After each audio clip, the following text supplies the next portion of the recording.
Todos nós seremos julgados um dia, e nesse julgamento receberemos salvação ou condenação. Já convido você a abrir sua Bíblia em Hebreus, capítulo 9, versículo 27. Como está determinado que os homens morram uma só vez e logo em seguida vem o juízo. Logo depois da sua morte vem o juízo. Logo depois da sua morte vem o julgamento.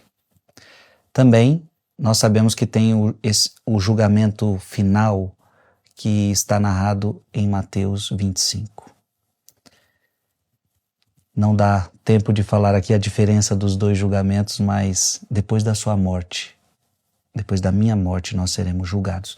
E só tem dois caminhos: salvação ou condenação. Este assunto é muito sério, é sobre isso que a gente vai conversar. Convido você a ficar comigo até o final desse vídeo. Em nome do Pai, do Filho e do Espírito Santo. Amém. Lucas capítulo 11, versículo de 29 a 32.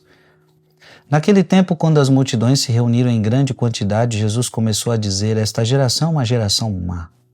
Ela busca um sinal, mas nenhum sinal lhe será dado a não ser o sinal de Jonas. Com efeito, assim como Jonas foi um sinal para os ninivitas, assim também será o Filho do Homem para esta geração. No dia do julgamento, a rainha do sul se levantará juntamente com os homens desta geração e os condenará, porque ela veio de uma terra distante para ouvir a sabedoria de Salomão, e aqui está quem é maior do que Salomão. No dia do julgamento, os ninivitas se levantarão juntamente com esta geração e a condenarão, porque eles se converteram quando ouviram a pregação de Jonas. E aqui está quem é maior do que Jonas. Palavra da salvação. No dia do julgamento, os ninivitas se levantarão juntamente com essa geração e a condenarão. E por que os ninivitas se livraram? Porque os ninivitas se converteram, porque os ninivitas se arrependeram. E aqui a gente já começa a ter um grande ensinamento. O arrependimento me livra da condenação. Você lembra daquele ladrão na cruz? Ele se arrepende antes de morrer. E Jesus diz para ele: hoje mesmo você vai estar comigo no paraíso. Zaqueu, se arrepende dos seus roubos. Hoje a salvação entrou na tua casa. Portanto, eu e você somos pecadores. Eu e você cometemos inúmeros pecados.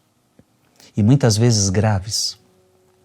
Se tivermos arrependimento, Deus nos livrará da condenação. Sobre esta palavra, Efrém o Sírio nos diz algo interessante. O sinal de Jonas serviu aos ninivitas de duas maneiras. Se tivessem rejeitado, teriam descido vivos ao Sheol como Jonas, mas foram levantados da morte, como ele, porque se arrependeram. Por que os ninivitas não foram condenados? Porque se arrependeram. Por que não foram mortos? Porque se arrependeram. Assim como no caso de nosso Senhor, que foi posto para a queda e elevação de muitos. As pessoas ou viverão através de sua morte, ou morrerão através de sua morte. Que pensamento interessante. Ou a morte de Cristo faz você viver, ou a morte de Cristo te traz a morte. Como assim?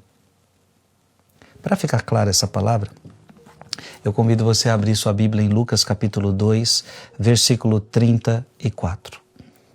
Simeão abençoou-os e disse a Maria, sua mãe: eis que este menino, olha, bem pequenininho, eis que este menino será destinado a ser uma causa de queda e de soerguimento para muitos homens em Israel, e ser um sinal que provocará contradições. O mesmo Jesus vai ser causa de queda para uns e causa de soerguimento para outros.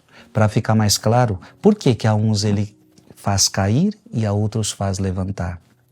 Abra sua Bíblia em João capítulo 3, versículo 18. Quem nele crê não é condenado, mas quem não crê já está condenado, porque não crê no nome do Filho único de Deus. Então aqui está a resposta. Por que alguns vão cair por causa de Jesus? Por quê? Porque quem nele não crê já está condenado. E por que alguns vão ser reerguidos? Porque quem nele crê será salvo. Quem nele crê não é condenado, mas quem não crê já está condenado, porque não crê no Filho, no nome do Filho único de Deus.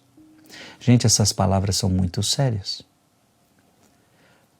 Para terminar, eu queria que você abrisse a sua Bíblia numa outra palavra fortíssima. Ela está em 1 Pedro, capítulo 2, versículo de 7 a 8. Para vós, portanto, que tendes crido, cabe a honra, mas para os incrédulos, a pedra que os edificadores rejeitaram tornou-se a pedra angular, uma pedra de tropeço, uma pedra de escândalo. Nela tropeçam.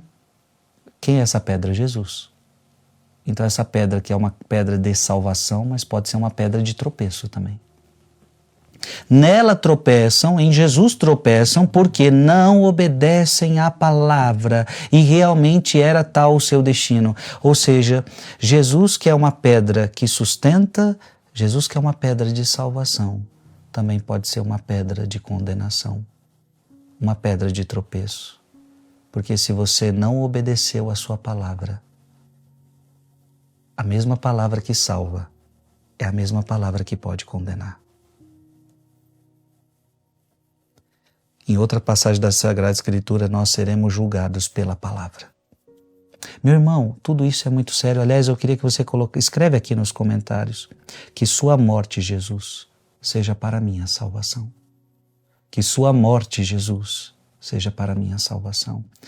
Este Efrém o Sírio disse: alguns, a morte dele vai trazer vida, para outros, a morte dele vai trazer a morte, porque não creu, porque não se arrependeu.